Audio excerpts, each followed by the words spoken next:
Tonight is going to be a little bit different from our previous teachings. We're going to talk a lot about kind of what we've learned, and it's going to be more about celebrating friendship and looking forward and how you can find deep friendship. It's not going to be as long a teaching because I want to give you all ample time to go and talk and be with your group since the last night, but we do have some fun announcements at the very end.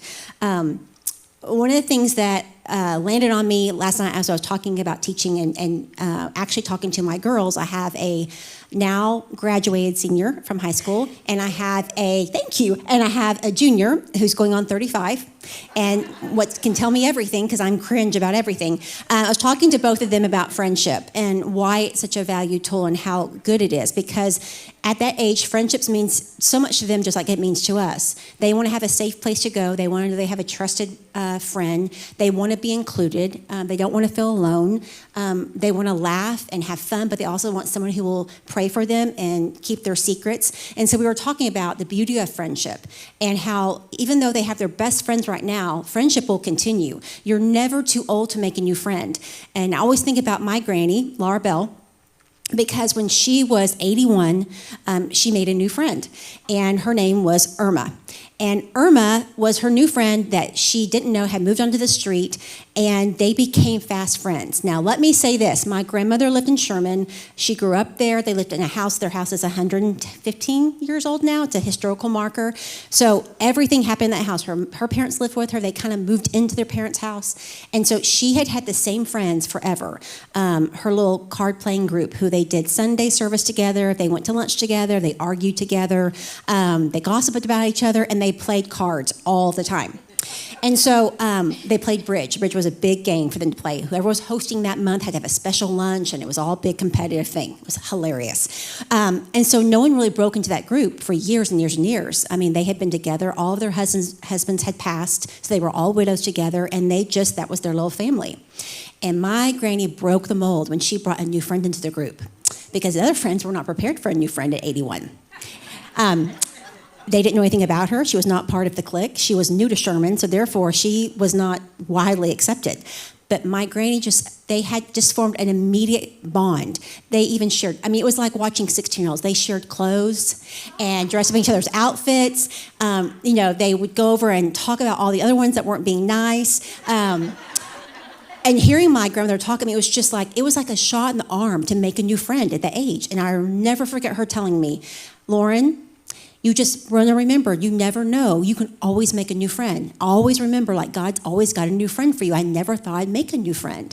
And so they were really good friends for 10 years before Irma got really sick and she passed. And at that time, one of the loving things about my grandmother having dementia is she didn't know that Irma had passed. She would just say, I need to call Irma. I was like, we should call her later. Let's go do something. Let's go do this. And then we would do that. One of the funniest experiences that my grandmother shared with Irma is that it was habit for my grandmother and I. My granny had a wicked sense of humor.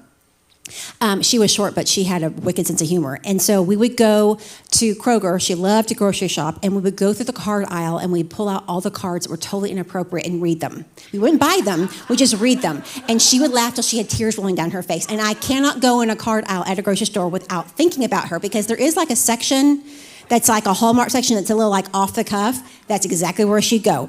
And so she turned Irma on to her card reading. And so she and Irma would go to the Albertsons or Kroger after they ate, and they would go read the cards. And to look at the two of them in their age, laughing hysterically, looking at cards in the aisle, I have no doubt how many people walked by and thought, do we need to call help? Is something wrong here? But that's just to show you that you can make friends at any age. The Lord always knows what we need. And so there's always someone looking for a new friendship. And so never take your eye off that. Never think who you have right now is the friends forever. Our friendships come and go. And I think it's important, too, to remember, don't hang on to a friendship. It's time to just move on. Sometimes we can do that. We can get caught up in trying to force a friendship to continue. When it's not ending because something bad happened, it just means seasons changed, or interests changed, or situations changed. And so just know that you can lovingly let that go, and it can be okay, because you can pick up later on, or you can just remember that friendship with an incredible love and appreciation for it coming into your life. Just be open to whatever God has for you. There's no telling who's sitting in this audience or who has been in this church prior to that is someone that is going to be one of your closest friends later on. I am living proof of it. I didn't know any of the ladies on my team until I started working here, and I've loved all of them. And there's so many ladies in this church who have become my friends because we've served together, or sat in church together, or gotten to know each other that I appreciate and love. Everybody needs a friend like that, and God has someone for everyone. So what makes a godly friend? Well, one, a godly friend offers grace and a listening ear. I can't tell you how good it is to have a friend that I can just not be okay with, and I can just say all the things I need to say, and there's no judgment. They know that maybe that's not the best side of myself, and they will love me and hug me and pray for me, and even if they can't tell me it will be better, they can say a new season's going to come. There's nothing better than that. A good friend is someone who loves you at your best, who celebrates you maybe more than you're even celebrating yourself, that they're happier for you about something than you're even happy for yourself. And they're also someone who loves you when you're not at your best. I think that's almost a bigger gift, to love someone when they're not their best. Because when you're not your best, you need a lot of grace. Because there's no telling what's coming out of your mouth at that time. I am one of those people. You need a lot of grace. Someone who celebrates your wins and sits with you in your sorrows. We think about Job's friends, not the ones that sell the wrong things, but when they were quiet and they just sat there and listened. We've all had a friend who's gone through something that there's no way of explaining it other than God loves you. That is going through a tragedy or a horrific year or a horrific season, that there's literally nothing you can say to make it better. I've been in those positions, and it's really frustrating to feel like I can't tangibly say something to make it better. It makes me really uncomfortable and makes my stomach turn. And I truly remember Job's friends. I remember I don't have to have the right words. I just need to be here.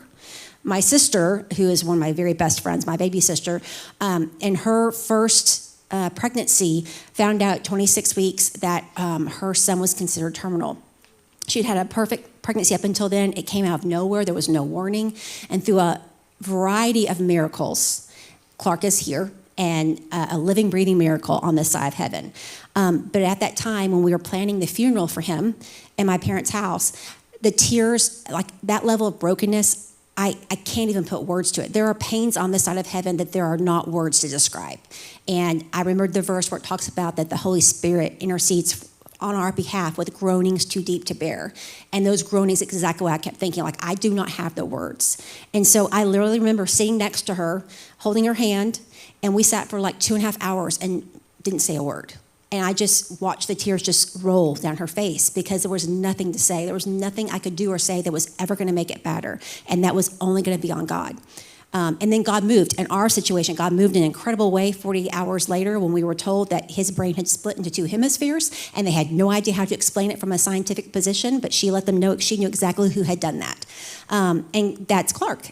But I will never forget, that was a moment where I had to lean on what I had learned in Bible study, because I had been studying Job, that there are times where your silence but your presence are equally important.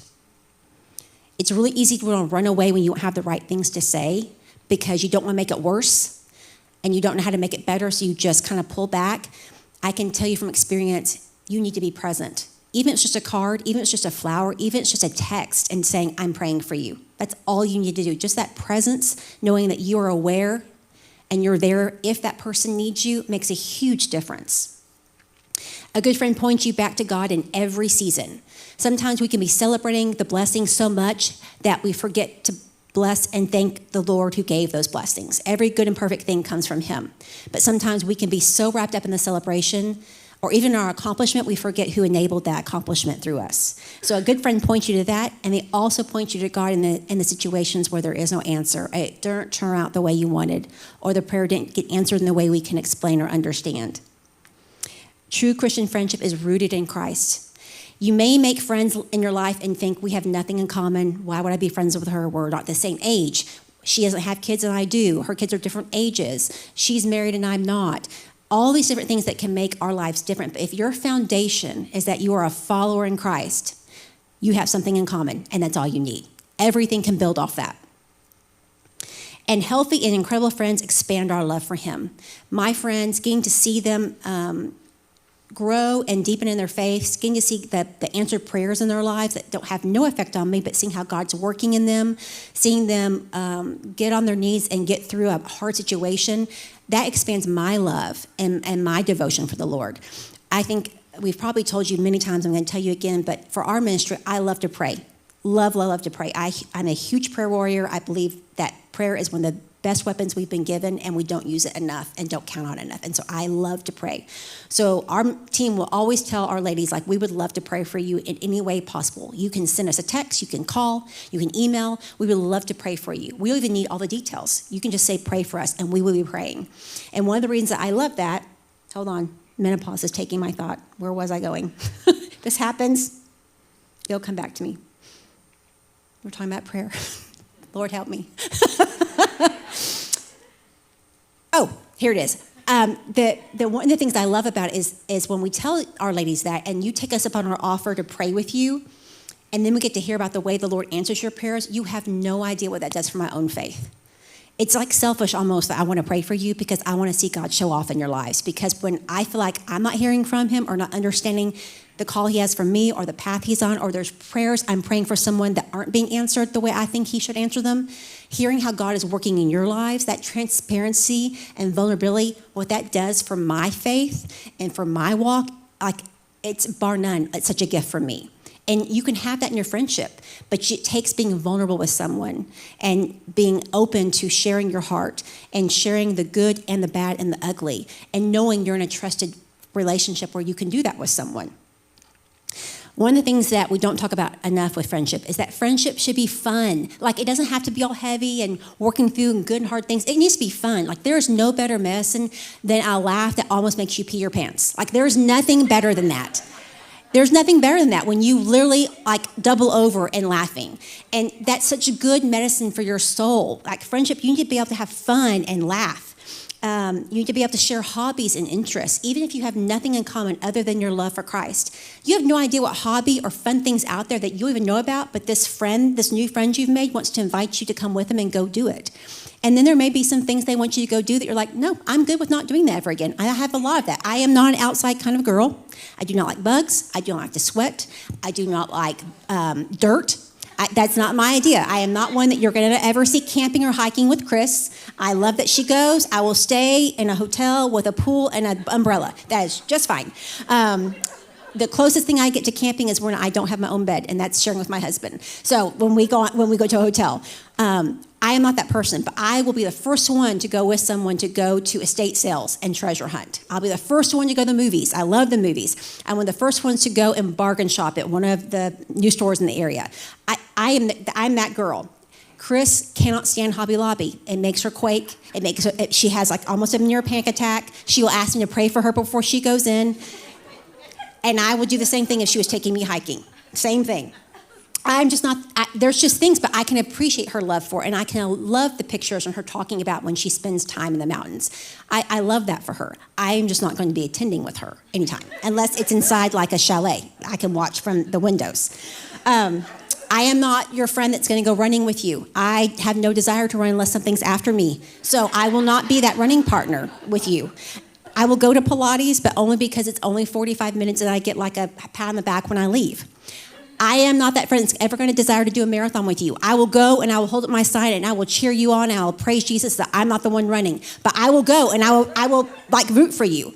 So there's all these things. I have friends that do all these things.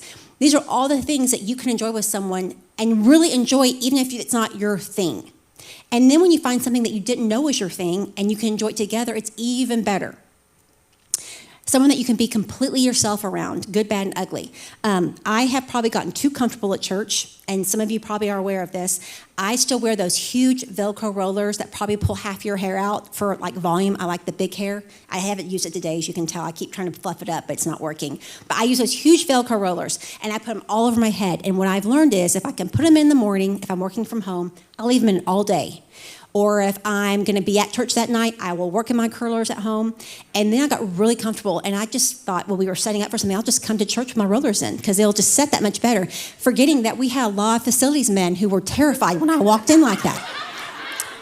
And then forgetting they have phones and they capture the moment live or that they can share with others. And looked at me like, I can't believe you did that. And I thought, well, now I must do it all the time because you've seen me like this, so let's just always go with rollers. You can be truly yourself without any fear of judgment, that someone will know your heart and know that's just what makes you you. You can speak in love and be lovingly corrected. And so what I mean by that is it is hard to have a hard conversation with someone you love.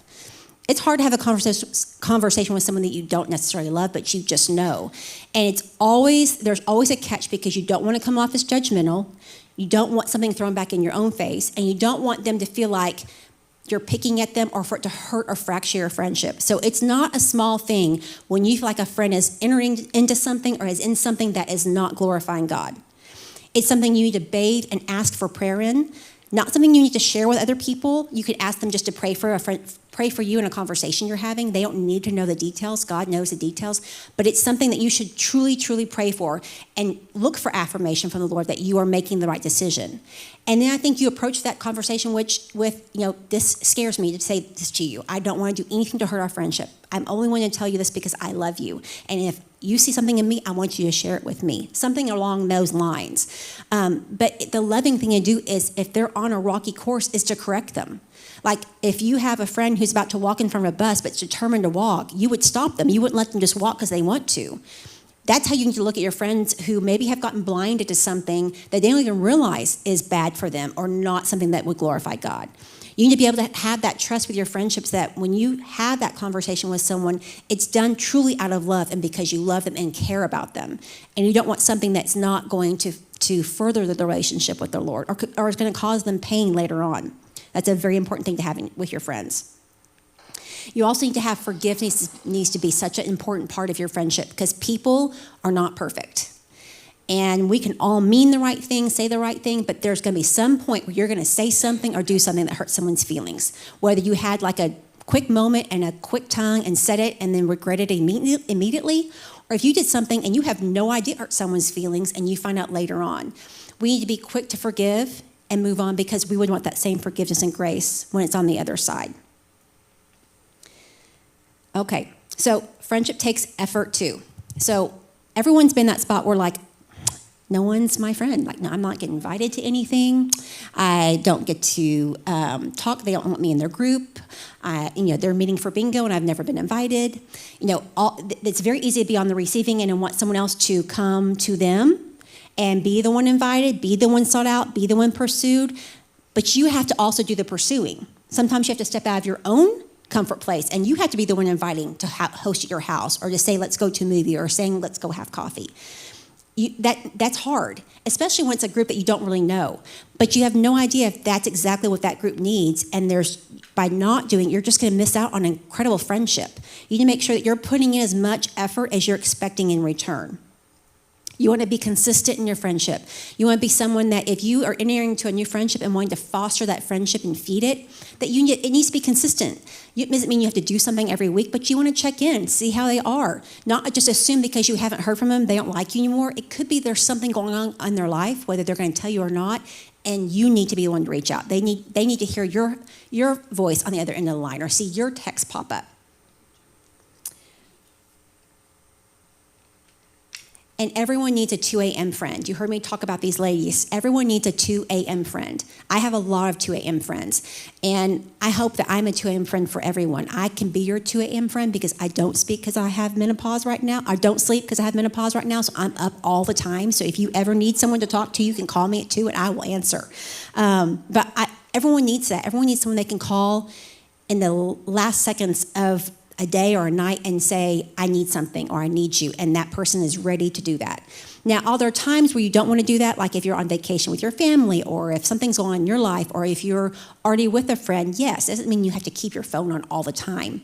But for the majority, you want to be someone who your friends know, if I really need something, I can go to Lauren. And even if she's in the middle of something or something's important, if she can be there, she's going to be there.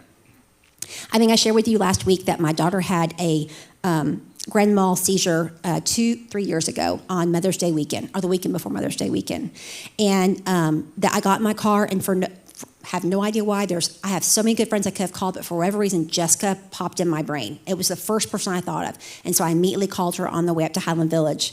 I don't even know what she was doing. I didn't ask. I just said, hey, I need you to pray right now. Listen to me, and then I'm going to hang up. And I said, can you please ask everyone that we know to pray? Because I didn't know what I was driving into. And she immediately did that. And so before I knew it, I wasn't looking at my phone. But when I got to the hospital, I had text after text after text just saying, praying, praying, praying. And I knew that most of them didn't know what was going on, but I knew they had stopped what they were doing and they were praying. And so what I can tell you is that if you want friends like that, we do that for you. You can always text us when you want prayer. But that's one of the beautiful things is if there's a group of ladies that you're wanting to get closer to, ask them if they want to join in a group text that's just for prayer. Or ask them, how can I be praying for you? It would be really interesting to see how many people would say to you, oh, I don't need prayer this week. Oh, I don't need you to pray about anything. I've had that happen to me, and it stunned me because I had a friend years ago that told me very wisely that prayer is like gum or a breath mint. If someone asks you about it, you say yes. Because if they're asking if you want a mint, you probably need it. And if they're asking about prayer, you say yes. There's always something you can pray for. And so that's a beautiful way to bring comfort and vulnerability into a friendship. It's hard thing sometimes to ask. It can be uncomfortable. But you have no idea if the person sitting near you has never had someone do that. You would be surprised how many people are here in church that have been at church for a long time. And when one of us asks if we can pray for them when they're done, they say that's the first time that's ever happened. No one's ever asked to pray for me. You would be surprised how many people we assume that's happened for and it hasn't. So if you feel that prompting from the Holy Spirit, which always will be like a fluttering feeling and will also make you think, oh, please don't ask me to do that, that's usually you need to do it. Ask them. Is there something going on I can pray for you? Can I pray for you? And if they say, I don't need prayer, I'd say, well, that's amazing. I need prayer all the time. And they will probably come back for prayer later on. Let's see. So if you need a 2 a.m. friend, we're your girls. If you need some biblical ways to talk about friendship or some things to meditate on, some of these were in your study. These are some of my favorites. I did not get this put on a slide because I am technically challenged and it would not save and I didn't know I was doing wrong. So rather than throw my computer that's owned by the church to the wall, I just decided I would read them to you. The first one is from Proverbs 27:9.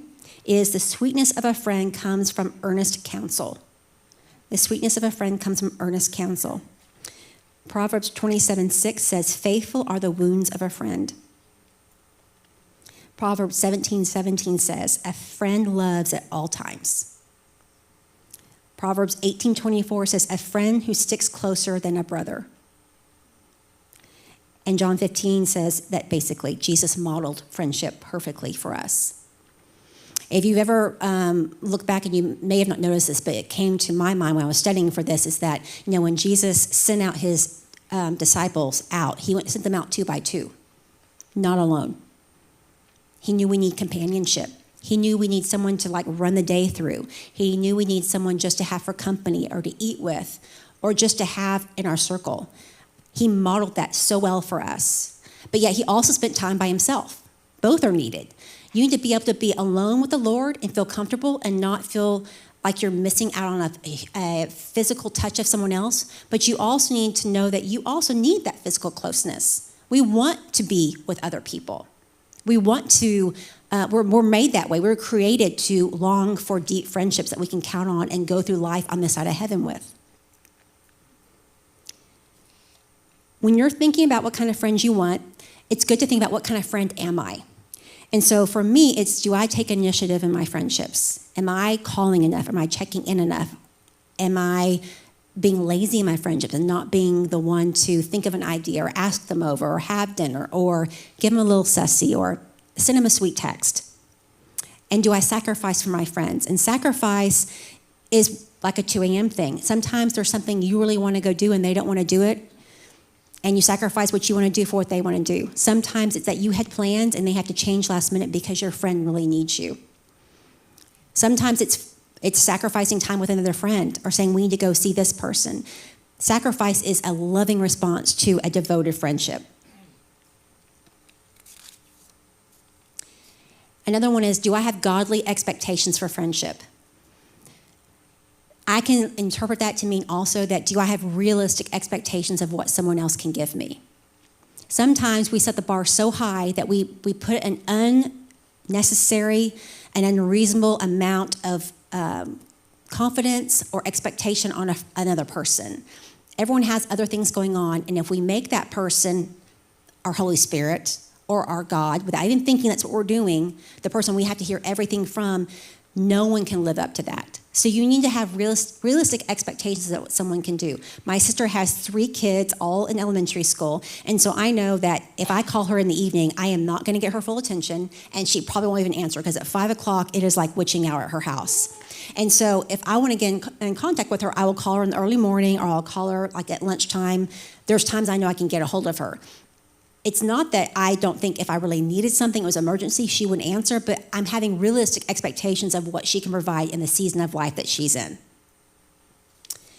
There are some really incredible stories about women in the Bible that if you want more to do when we get done with this study, these are incredible things you could really delve into and learn about before we start our studies in the fall. These are encouragements for you all from women of the Bible, some of the women of the Bible. So Sarah would say to you all, nothing is too difficult for God. Hagar would say to you, your past does not define you. Hannah would say, God answers prayer.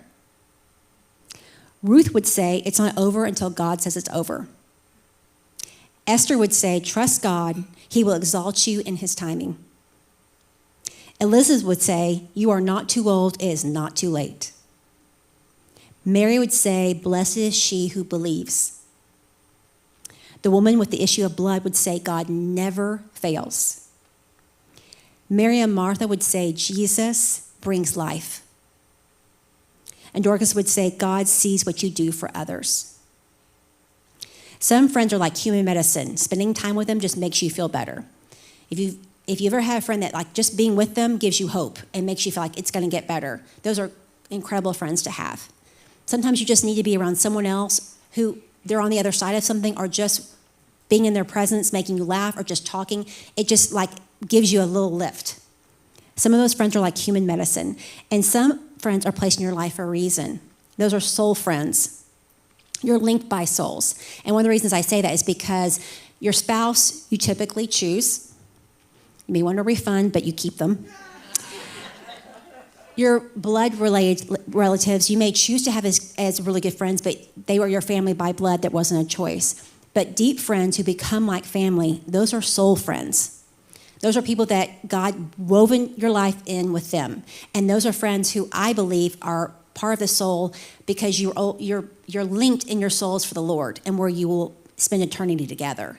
And so with that type of friendship, there is nothing you can't do when you're together. There's nothing you can't accomplish. There's nothing that Satan can throw your way that if you have a body of girls around you that you can't get through. There's a really sweet group of friends in our church, and Jessica's part of that group. They call themselves the Roomies. And they ended up in a group in a lot of haphazard way. Like they weren't all friends. They kind of met each other through Bible study, and they just stuck together and became friends. They're all very, very different from each other. And the reason they call themselves the Roomies is because they broke every rule we have for retreats when we went to Pine Cove and roomed together when you're supposed to meet new people. They didn't do that. So they called themselves the Roomies. And it became like a joke, like, what are you going to do, Lauren, kick us out? We're going to room together. And I was like, I'm not happy with you.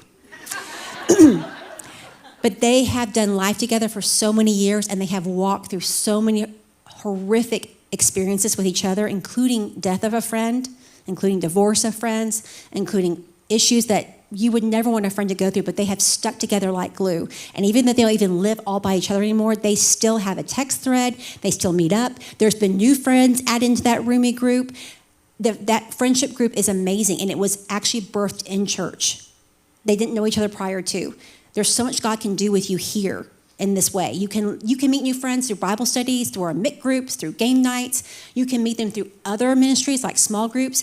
And one of the best ways to meet new people is through serving together. There's something special about serving alongside someone else that God just weaves you with someone else. I highly recommend serving with someone else. You have no idea who you might meet.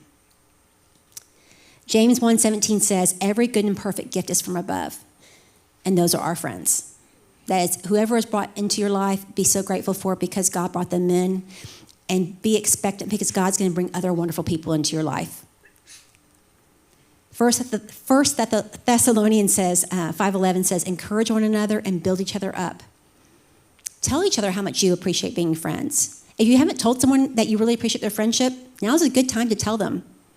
Tell them that you're grateful for them and you're grateful for your friendship. Or tell them, like, for all the times I didn't say thank you or tell you I was grateful, I'm telling you now. You are important to me, and I'm so grateful that God blessed our friendship and put you in my life. That does a lot for someone. You have no idea how much that they might enjoy receiving that news.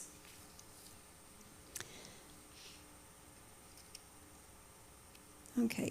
And don't email me about this. I love to text. I'm not good at answering texts, but I love to text, and I love emojis. I also love the voice text where you can record a message, because I also have, my team knows how to weed through my misspellings and words that don't make sense, and they taught Lauren decoding. So I am not good with that because I like to talk text. So now I've learned how to record my voice and send it to them. That makes much more sense. Don't replace that, though, with a physical face-to-face friendship. Like, it's great to stay in contact, to send a quick text, I'm praying for you, I love you, but don't let that replace human-to-human contact with a friend. There's no comparison. Let both be in the friendship, but don't weigh too heavily on the side that's just technology. Really be present in someone's life. There's a funny quote that I found I didn't get on a slide, but it says, "Thanks for being friends with me. Questionable life choice, but I appreciate it." That sounds so much like my life. Okay, and so what you'll find at the back of your book, you may have already found it, was there was a list of conversation starters.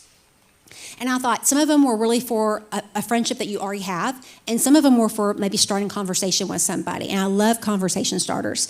And so I thought, since I want to be vulnerable with you all, since you're going to be vulnerable with each other, that I would share some of the answers to some of mine from that book, because I'm not going to be in your groups. So number 8 in that book, and I think these are on page, I didn't put the page, 181. There's a list. So I went through some of the ones, and so number 8 was, what is your most irrational fear and why? My most irrational fear is the dentist. I am terrified to go to the dentist. I would rather give birth truly than go to the dentist. I told our dentist who attends Rock Point, do not take it personally. It's not him as a person. It's all the tools he has in his office. I'm just one of those kids that I have teeth with really deep grooves that are weak, that no matter how many times I brushed or flossed or used fluoride, that when we go to the dentist for a cleaning, my brother and sister would get all praise and get a toy, and I would get called out. And it didn't matter what I did. My whole life, every time I go, it's an expensive bill, and there's something wrong, and it usually hurts. I'm not a friend of a dentist. The other thing that I don't think it's an irrational fear, I think it's a healthy fear, is I am terrified of snakes. Terrified. I am not someone who will ever say, let's move them to a natural habitat. If it's in my yard, it's going to meet Jesus, if it hasn't met yet.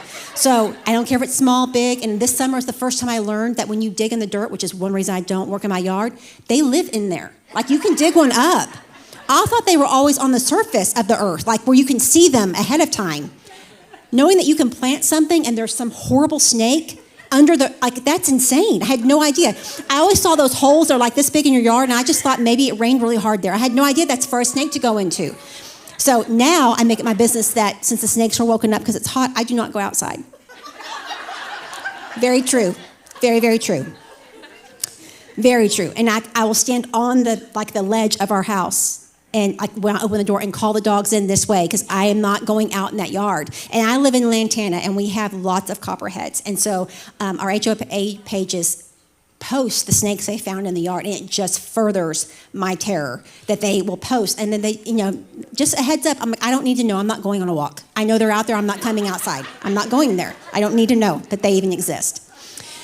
Number 9 was God is teaching me about himself. And his love and working. Number 9 is, what's God teaching me? And for me, in this current season of my life, what God is teaching me about himself and about his love for me is that he is working through my anxiety and my fear. It's something that comes in waves with me. I have always struggled with anxiety, and I've always struggled with a fear. Not a fear of God necessarily, but a fear of something happening to someone I love. And that also bursts into my control issues. It's not that I like to be in control. Not necessarily that I want my way, but I've always been someone, even as a young child, that I thought if I can control everything around me, I can keep everyone I love safe, and there's no surprises. And let me tell you how well that works out. It doesn't work that way. And so there are scenes in my life, usually when there's a bunch of change, it wakes back up in me. And I hate it because I know it's not from him. But it also teaches me to lean on him and look to him in a whole different way, which just furthers my faith. and reminds me that I have nothing to fear because he's in control of all things. But right now, it's one of my seasons in my life. My son is in college. He just moved into his first house, so he's not spending his first summer at home. I can't imagine why. And it's way more fun in Norman. I have a daughter who just graduated from high school. I'm not ready for her to leave either. And then I have my young who's going to start driving, which should terrorize all of us when she starts driving in October. Lots of changes. And so that just evokes that in me. And so that's what God's working on me about, is working through those two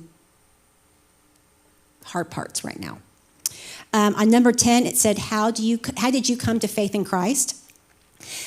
For me, my testimony is that I have always been a believer. As long as I've known, I've always been aware of God, loved the Lord, grew up in a Christian home. But I do have two marked moments that, for me, were marked moments where my faith deepened, or I had like a new level of awareness of Christ and his existence in my life. The first one was when I was a freshman in high school, and we went on a mission trip to Florida, and we stopped in a little town in Florida, or in Alabama, Mobile, Alabama. And we did a mission trip there. And it was like an old school mission trip where you stayed in the church and you slept in the attic and you like worked in the church and worked in the area around you.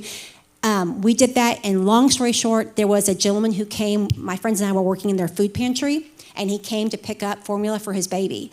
And that's the first time I had seen someone who had to pick up food from a food pantry. I worked in it, but we never saw the people actually come in to pick up food. So that first got my attention. And two, that he didn't have food for his baby, shocked me. And so I had brought some money with me to go souvenir shopping. And for whatever reason, the Lord got a hold of me, and I asked our leader if I could give some money for them to go buy stuff for this man and his baby. And this very wise leader said, I can do better. You're going to go with me to pick it out, and I'll go deliver it with you. And I thought, oh no, I don't need to deliver it. I just wanted to give you the money and let you go do it. And he knew that's what my reaction would have been. So sure enough, he took me and a friend of mine, and we went and bought formula and diapers and who knows what else, and we went to deliver it to this man's home. And this man's home literally looked like it was probably 10 cardboard boxes that were put together. Truly, that's what it looked like. I'd never seen anyone that lived in a way like that. You couldn't even call it a house. And to this day, I really don't know what it was, but it was not a home like I had ever seen. And so we got out of the car, and he came out with such joy at my gift and such a love for the Lord that I remember it was a moment in my faith that just did a huge turn. That he wasn't sad, he was grateful, he was happy, he thanked me, and he introduced me to his daughter who was precious. And all I saw was this man who was just filled with gratitude. And that made a marked difference in my life. The other marked difference is when my husband and I got married. He was raised in the Catholic Church. I was raised in the Methodist Church. And so we decided we were going to try to find a church that we both loved and felt comfortable in. And so we church shopped a lot till we found, at that time, that we were at the Village Church. And there, in order to be a member, like here, you had to be baptized by immersion. And so I fought that for a good 6 years. And I said, I am not doing that. I'm not doing that. And my husband was ready to, and I said, nope, I'm not doing it. I'm not doing it. And so they opened up a baptism class. And I thought, well, I'll go to that, and I'll see that I'm right and they're wrong.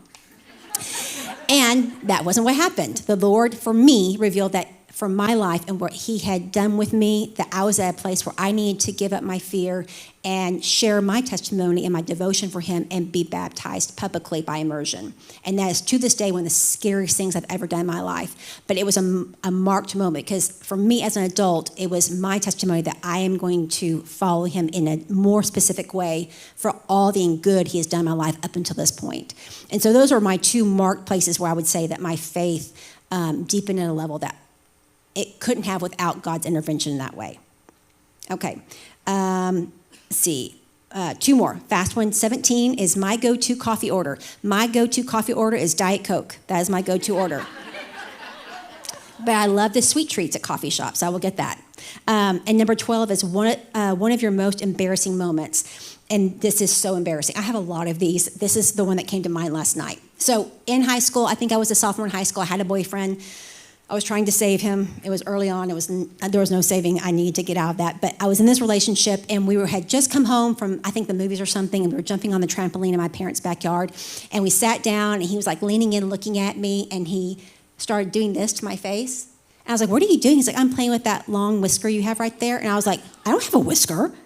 And he's like, yes, you do. And he started like wiggling. And I was like, and he jumped off and left. And I went inside and I had like a long whisker. And I was like horrified. I didn't know that could happen to you. I was 15. And so I remember telling my mom, I was like, Mom, how do I get rid of this? She's like, you need to pluck it. And I will never forget, like to this day, every time I look in the mirror, and because you get more of those, you do. You get more of them. I think about him every time I have to do that. And it's such a horrible memory. That is truly one of my most embarrassing moments. Now you have seen all of my bad stuff in my closet. So to end with this, we have so many ways that we want you to meet friends and find community and hang in there. If you haven't found that person, there is someone for you. We are so excited for you to be a part of this church. We have so many fun things coming up in the fall.